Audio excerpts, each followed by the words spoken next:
नमस्कार दोस्तों। सिद्धार्थ कैसे बने भगवान बुद्ध, आइए जानते हैं सिद्धार्थ से बुद्ध बनने की कहानी। नेपाल की तराई में पूर्वोत्तर बिहार में एक छोटा सा गणराज्य था जिसकी राजधानी कपिलवस्तु थी। बुद्ध यहाँ के प्रमुख राजा शुद्धोधन के पुत्र थे। बुद्ध को 536 ईसा पूर्व लुम्बिनी उद्यान में महामाया ने जन्म दिया था। सिद्धार्थ के जन्म के 7वें दिन माता का देहावसान हो गया। विमाता महाप्रजापति गौतमी ने इनका पालन किया। सिद्धार्थ को पुस्तकीय ज्ञान के साथ साथ युद्ध प्रणाली, घुड़सवारी, मल्ल युद्ध एवं अस्त्र शस्त्र की शिक्षा दी गई, किंतु सिद्धार्थ बाल्यकाल से ही ध्यानावस्थित रहते थे। सिद्धार्थ का गणराज्य के प्रमुख का पुत्र होने के कारण सुख सुविधाओं का विशेष ध्यान रखा जाता था।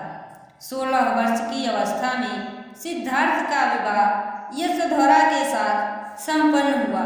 यशोधरा ने एक पुत्र को जन्म दिया जिसका नाम राहुल रखा गया। सिद्धार्थ की चिंतनशील मनोवृत्ति को दृष्टिगत रखते हुए उनके लिए अधिक विलासमयी सामग्री जुटाई गई। 3 ऋतुओं के अलावा अलग अलग 3 प्रासाद निर्मित करवाए गए, किंतु भोग विलास एवं महलों के सुख में रहकर भी सिद्धार्थ जीवन के कठोर सत्य, जन्म जरा, रोग, मृत्यु के दुख से प्रभावित हुए बिना नहीं रह सके। बुद्ध चरित्र में विवेचन मिलता है, मैं तो जन्म, मृत्यु एवं व्याधि से होने वाले भय को देखकर अत्यंत भयातुर एवं विकल हूँ। अग्नि से जलते हुए समान जगत को देखकर मुझे न शांति है न धीरज है। बुद्ध संपूर्ण संसार को दुखमय मानकर चलते हैं। जरा, रोग, मृत्यु के दुखमय दृश्यों को देखकर ही सिद्धार्थ ने संन्यास धारण किया था। एक रात निद्रामग्न पुत्र राहुल एवं पत्नी यशोधरा को छोड़कर अपने घोड़े कंथक पर आरूढ़ होकर सारथी छंदक के साथ नगर से निकल पड़े। महाभिनिष्क्रमण की यह घटना आयु के 29वें वर्ष में घटित हुई। सिद्धार्थ भ्रमण करते हुए राजगृह मगध की राजधानी में आलार कालम से मिले, किंतु वहां उन्हें शांति नहीं मिली। गौतम ने उनका साथ छोड़ दिया। तदंतर रामपुत्र आचार्य, जो नैव संज्ञायतन नामक योग के उपदेशक थे, का शिष्यत्व ग्रहण किया, परंतु उससे भी सिद्धार्थ संतुष्ट नहीं हुए। अतः महाकांतार होते हुए बोधगया के समीप उरेवेला पहुँचे। वहाँ उन्हें 5 ब्राह्मण मिले जिनके साथ होते हुए परंपरागत तप विधि से तपस्या प्रारंभ की, किंतु कठोर तपस्या एवं भूख के कारण उनका शरीर जर्जर हो गया था। फलतः मध्यम मार्ग अपनाते हुए भोजन ग्रहण करना प्रारंभ किया। एक दिन सुजाता पुत्र प्राप्ति की मनौती पूर्ण होने पर खीर वृक्ष देवता को चढ़ाने आई। सिद्धार्थ वृक्ष के नीचे बैठे थे। उन्हें वृक्ष देवता मानते हुए उनके समक्ष रख दी।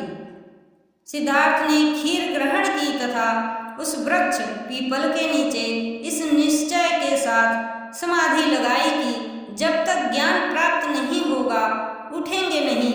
सिद्धार्थ ने इस तपस्या के दौरान काम, तृष्णा एवं भय पर विजय प्राप्त की। 8 दिवस बाद वैशाख पूर्णिमा को उन्हें ज्ञान प्राप्त हुआ। ज्ञान प्राप्ति से सिद्धार्थ बुद्ध संबोधित और तथागत कहे जाने लगे। बुद्ध ने अपने ज्ञान का उपदेश देने का निश्चय किया एवं सर्वप्रथम सारनाथ ऋषिपतन में पूर्व 5 साथी ब्राह्मणों को उपदेश दिया। इस धर्म विस्तार की योजना को धर्म चक्र प्रवर्तन के नाम से जानते हैं। बुद्ध ने कुछ शिष्यों की संख्या में वृद्धि होने पर बहु जनहितार्थ इस धर्म के उपदेश का आह्वान किया। बुद्ध कपिलवस्तु भी गए तथा महाप्रजापति गौतमी, यशोधरा पुत्र राहुल तथा नंद मौसी पुत्र को प्रवर्जित करते हुए बौद्ध संघ में सम्मिलित किया। महात्मा बुद्ध ने मगध शासक बिंबिसार एवं कौशल नरेश प्रसन्न चित्त को भी बौद्ध बनाया। इसके अतिरिक्त काशी, कौशल, वैशाली, श्रावस्ती, मल्ल, शाक्य, कोलिय गणराज्यों में भी बौद्ध धर्म का प्रचार किया। बुद्ध 45 वर्ष तक निरंतर धर्मोपदेश देते हुए भ्रमण करते रहे थे। 75 वर्ष की अवस्था में उन्हें रोग ने ग्रसित कर लिया। बुद्ध ने अपना अंतिम उपदेश कुशीनगर में दिया एवं साल वृक्ष के नीचे 486 ईसा पूर्व में महापरिनिर्वाण को प्राप्त हुआ।